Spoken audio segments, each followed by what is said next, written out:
degmada gacanta aan soo degnay waxa weeye waa degmada Baardheere weeye. Degmada waxa weeye Dinsoorna waa lagu wajahan yahay billahi alkarim bariin badan gacanta soo galaysaa.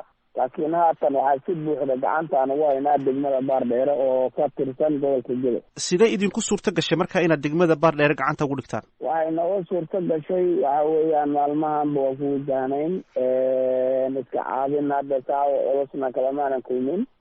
hadday ka tegi weydo dhanka waxa weeyaan galbeedka oo meesha la Jirdaani ayaan iska caabin iska caabinaan saa isleynaan kala kulmay. ilaahay fadligiisa haatan waxa weeyaan degmada si buuxda ay gacanta naga ugu jirtaa. waxaad iga warantaa bal waaye xaaladda degmada Baardheere waa sidee kadib muddo 9 sano iyo meelahaas oo ay kooxda shabaab haysatay?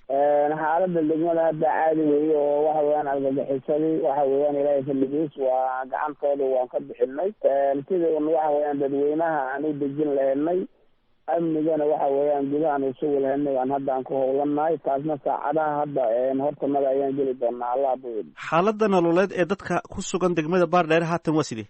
caadi waxa dhibma jiraan kulley wixii gargaar oo samafal sida hay-adaha caalamigana waxa weeyaan waxaan ugu baaqaynaa in gargaar degdeg ay la soo gaaraan. laakiin nolosha haatan caadi waxaan ka warqabnaa in ay dad fara badan ka barakaceen degmada Baardheere. dadkaas xaaladoodu waa sidee? xaaladooda dadka haatan caadi weeye saan u dejin lehnay waxa weeyaan colayskaan saaraynaa. waxaana ugu baaqaynaa si nabadgelyo oo buuxda maadaama waxa weeyaan muddo ilaa 5 sano dad afduuban oo maaragtay argagixisada caalamiga ay xoog ku haysaa yihiin naftooda iyo maalkooda waxa weeyaan la banaystay. hadda waxa weeye waxaan ugu baaqaynaa nabadgelyo buuxdo sidii waxa weeyaan dadweynaha aan garabka ugu dibcin lahaynay gacmahan aan ugu fidin lahaynana taas waan ku qasbanna walaal waana la samaynaya.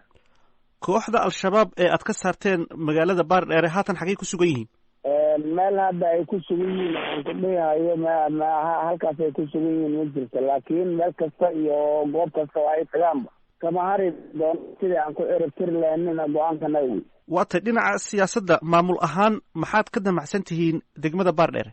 waxaan ka damacsannahay goobaha hore aan qabanay sida degmooyinkii hore loo qabtay Luuq Miishad meesha la yidhaahdaa Bulaxaawa Garbaarey Alwaaq Faafxadhuun sida aan maaragtay aan amniga aan gacantaan ugu dhignay dadweynahan aan u dejinin si lamida maamulna waa loo samaynayaa. maamulka aad u samayn doontaan Baardheere ma wuxuu noqon doonaa mid aad kala shaqaysaan Jubbaland mise mid dowladda federaalku ay soo dhistu noqonaya? maamulka waxa weeye Allah doodmo waa mid waxa weeyaan dowladda federaalka weeye. maamul in loo sameeyo waa lagu qasban yahay walaalle.